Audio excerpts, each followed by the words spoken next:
से कौच मु ठीक से कौच मु ठीक किंतु एठी मेन कलाकार है से पुओटी किछिटा सत अच्छे नचत माँ कहीं आसी से जो झीर माँ जानूँ जे ये पुरुषटा गोटे बहित ये जो केसटा होता से कौन जानी से तो चाट कला तुम तो कह नाई सार मुझे सहित कथा आप जन बहित आपंकर छुआ अच्छे एत दूर को जावा एत गिफ्ट नवा एत बाहर जाकि बुलवा गोटे तेणु गोटे नारीर शत्रु बर्तमान नारी माने आउ दिन आगु कही मत पचार तो शुणु स्वामी चोरणी माने किछि झिया जो माने कि विवाहित पुरुष पछारे पड़ुचंदी पड़िबार कारण कहला गोटे भल पुरुष देखुं जार भल पैसा अच्छी इनकम अच्छी कंपनी अच्छी एबे रिसेंट गोटे देखते गोटे बढ़िया हाई ड्रामा होता चुटी झिका झिकी हाई ड्रामा से कौच मु ठीक से कौच मु ठीक किंतु एठी मेन कलाकार है से पुओटी आपण मैंने से पुओठू बैठ नौना पुओटा केमिति दी जन जाक को संभालुची आकु ऑफिस रे रही कि आकु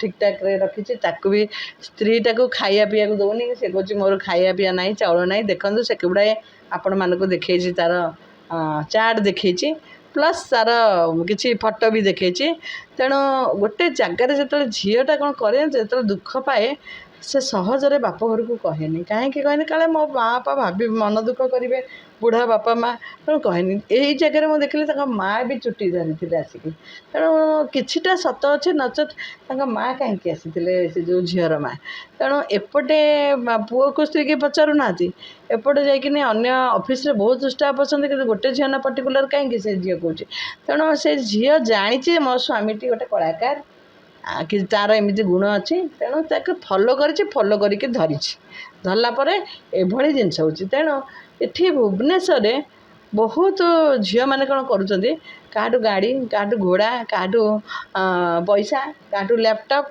क्या मोबाइल भल आयुष रही किसी विवाहित पुरुष मान को से कैप्चर पकई घरटा को भांगुंट जानूँ जे ये पुरुषटा गोटे बहित ये जो केसटा होता से कौन जानी से तो चाट कला तुम तो कह नाई सार मुझे आप सहित कथा आप जन बहित आपंकर छुआ अच्छे एत दूर को जावा एत गिफ्ट नवा एत बाहर जाकि बुलवा गोटे तेणु गोटे नारीर शत्रु बर्तमान नारी नारीर शत्रु केवे पुरुष नुह एबे नारी ही घर भांगुची देखंतु भुवनेश्वर एबे किछि गुड़े समाजसेवी भी अच्छा किछि कलाकार भी अच्छा किछि राजनेता अच्छा किछि अभिनेता अच्छा से माने सब देखिए से जो बाहाउचंदी झील मैंने से कौन फास्ट हैंड पाऊना गोटे तुम गोटे अभियाड़ी झील गोटे अभियाड़ी पुओ को बाहा तुम मैंने पर घर भांगिकी कहीं सेकेंड बाहा मैरिज सेकेंड हैंड पुरुष को बाहा तेणु से मुझे भुवनेश्वर रे सावधान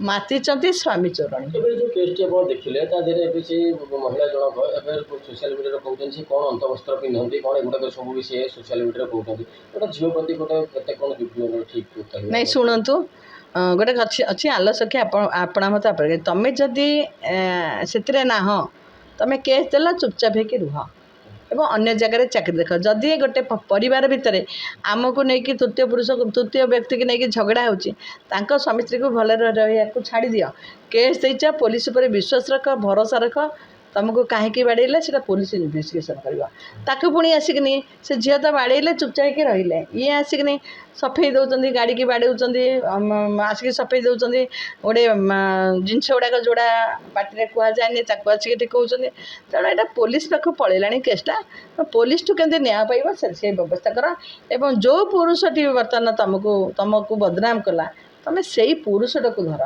जहाँ जो आज तुम बदनाम जहाँ ऑफिस चाकरी पुओटा कौन तो स्त्री की कन्भिन्स कर पारानी नाई से मो स्टाफ बोली तेणु एठी जो कलाकार आसिक बाइट देले कलाकार को सामना को आणुन केते सत केते मच व्हाट्सएप मेसेंजर को चाट को पुलिस वेरिफिकेशन करूनी सत से लेखाटा सत कि मिछ गोटे घर भांगुच जिते बड़े तेणु गोटे नारी ही गोटे नारीर शत्रु एटी भुवनेश्वर बहुत महिला घर भांगुंट आबे जो लीगलाइज हो गला परक्रिया भित्ते यार सुजोग नहीं किछि झील मैंने घरे पशि जाउचंदी एवं किछि झीलंकर घर भांगी जाउछि छुआ धरिकी से माने महिला कमिशन महिला थाना कोर्ट कचेरी बुली बुली तांकर जीवन जाउछि साधारणतः सेलिब्रिटी मानक साधारण लोक मैंने अनुसरण करती ସେମାନେ ଯେଉଁ ସେକେଣ୍ଡ ମ୍ୟାରେଜ୍ କରୁଛନ୍ତି ତାକୁ ଯେଉଁ ଧୁମଧାମରେ କରୁଛନ୍ତି ଲୋକଙ୍କୁ ପ୍ରଚାର କରି କରୁଛନ୍ତି ଏଗୁଡ଼ାକ ଯୁବ ସମାଜ ଉପରେ ପ୍ରଭାବ ପକାଇବ କି? ଶୁଣନ୍ତୁ, ପ୍ରଥମ ବାହାଘରଟା ବାହାଘର କୁହାଯାଏ। ପ୍ରଥମ ବାହାଘରରେ ଆମେ କହୁ 10 ଦୋଷ କ୍ଷମା କରିବ, 7 ଫେର ନିଆଯାଇ ଏବଂ 7 ଜନ୍ମ ପାଇଁ ଆମେ ସ୍ୱାମୀ ସ୍ତ୍ରୀ ହେଲୁ ବୋଲି କୁହାଯାଏ। ତମେ ସେଠି ତ 7 କହିଥିଲ, ପୁଣି ସେକେଣ୍ଡ ବାଲାକୁ ଯେତେବେଳେ ବୁଲୁକିନି ପୁଣି 7 ପରିକ୍ରମା କରୁଛ, 10 ଦୋଷ କ୍ଷମା କରୁଛ, ପୁଣି 7 କହୁଛ କ'ଣ 7 ଜନ୍ମ ପାଇଁ ସ୍ତ୍ରୀ ହେଲେ, ତାହେଲେ 7 7 14 ମାନେ 14 ଜନ୍ମ ଅଲରେଡ଼ି ତମେ ପାଇଗଲଣି। 7 ସରିଗଲା, ପୁଣି ସେକେଣ୍ଡଟାକୁ ବାହାରିଲା ବେଳକୁ 7 ଷ୍ଟାର୍ଟ ହେଲା ବୋଧେ। ତେଣୁ କେଉଁ ଜନ୍ମରୁ ତମେ ମଣିଷ, ତମେ ଏତେ ଭଲ କାମ କରୁଛ, ତମେ 14 ଜନ୍ମ ପାଉଛ? ନା, ଏଗୁଡ଼ା ସବୁ ନର୍କ ଯିବେ। କାହିଁକି ହେଲେ ଗୋଟେ ଝିଅର ଲୁହରେ କେବେ ଭଲ କେହି ରହିନାହାନ୍ତି କି ରହିବେନି। ଯେମିତି କହିଲେନି ଦ୍ୱିତୀୟ ବିବାହ କ'ଣ ଭୁଲ? ଶୁଣନ୍ତୁ, ଦ୍ୱିତୀୟ ଯଦି ଡିଭୋର୍ସ ହେଇଛି ବାହା ହେଇପାରିବ, ସେଇଟା ଗୋଟେ କୋର୍ଟ ମ୍ୟାରେଜ୍ କରି ଭାବେ ନା ପୁଣି ସାତ ଫେରା କଟିଯିବ? ହଁ, 7 ଫେରା କ'ଣ 10 ଥର 7 ଫେରା ନେବ?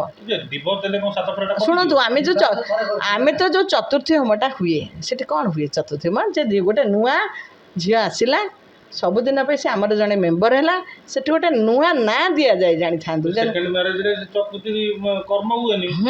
କାହିଁ? Court marriage. ହଁ, ତେଣୁ କୋର୍ଟ ମ୍ୟାରେଜ ହେଲା କି? ଶୁଣନ୍ତୁ, କୋର୍ଟ ମ୍ୟାରେଜ ହେଲା କି? ତେଣୁ ଏ ଯେଉଁ ହୋମ ବିଧି ସବୁ ଅଛି, ଆର କିଛି ଅଛି? କିଏ କହିଲା ନାହିଁ?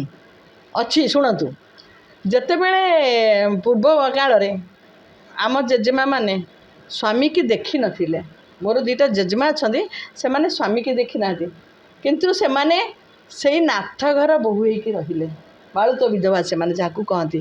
ସେମାନେ ଆଉ ସେକେଣ୍ଡ ମ୍ୟାରେଜ କଲେନି, କିନ୍ତୁ ସ୍ୱାମୀ ଦେଖିନାହାନ୍ତି, ସ୍ୱାମୀ ସୁଖ କ'ଣ ଜାଣିନାହାନ୍ତି, ଆସିକି ରହିଲେ। ତାଙ୍କ ନାଁରେ ଏକାଦଶୀ କରନ୍ତି, ତାଙ୍କ ନାଁରେ ପୂଜା କରନ୍ତି, କାର୍ତ୍ତିକ ବ୍ରତ କରନ୍ତି। ତ ସେମାନେ କ'ଣ ବଞ୍ଚିନଥିଲେ? ଗଲା। ସେତେବେଳେ କ'ଣ ସ୍ୱାମୀ ସ୍ତ୍ରୀ ସାଙ୍ଗ ହେଇକି ରହୁନଥିଲେ?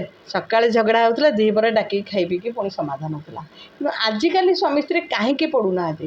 କାହିଁକିନା ଇଗୋ, ଗର୍ବ, ଅହଙ୍କାର, ଏଇସବୁ ଯେଉଁ ସବୁ ରହୁଛି, ସେଥିପାଇଁ ସ୍ୱାମୀ ସ୍ତ୍ରୀ ଭିତରେ ଝଗଡ଼ା ମନମାଳିନ୍ୟ ହେଉଛି। ନାଇଁ, ଶୁଣନ୍ତୁ, ସେ କଥା ନାହିଁ। ଯଦି ଜଣଙ୍କ ସହିତ ଜଣଙ୍କର ପଡ଼ୁନି, ସେ ବାଧ୍ୟ ହୋଇକି ସେ ତାକୁ ଡିଭୋର୍ସ ଦେଉଛି ଏବଂ ଆଉଥରେ ବାହାରୁଛି। ତେଣୁ ମଡ଼ର୍ଣ୍ଣ ଯୁଗ ହେଇଗଲା। ସେ ଲୋକମାନେ ଆଗରୁ ଇଜ୍ଜତକୁ ଡରୁଥିଲେ, ସମାଜକୁ ଡରୁଥିଲେ। ଏ ସେକେଣ୍ଡ ଦୁଅର ଝିଅ, ଏମିତି ସବୁ କେତେ କଥା ଥିଲା। ତେଣୁ ସେମାନେ ରହିଯାଉଥିଲେ। ବହୁତ ଲୋକଙ୍କର ଛୁଆ ନଥିବ, ବହୁତ ଲୋକ ବାଳୁତ ବିଧବା, ବହୁତ ଲୋକ ଗୋଟେ ଛୁଆକୁ ଧରିକି ମହିଳାମାନେ ରହିଯାଆନ୍ତି। କିନ୍ତୁ ପୁରୁଷମାନେ କ'ଣ ହୁଏ କି? ପୁରୁଷମାନେ ଶେଷ ବେଳକୁ ତାଙ୍କର ଗୋଟେ ସାଥୀ ଦରକାର। ବହୁତ ଜଣ ଭାବନ୍ତି ଯେ ଆମର ଗୋଟେ ସାଥୀ ଦରକାର।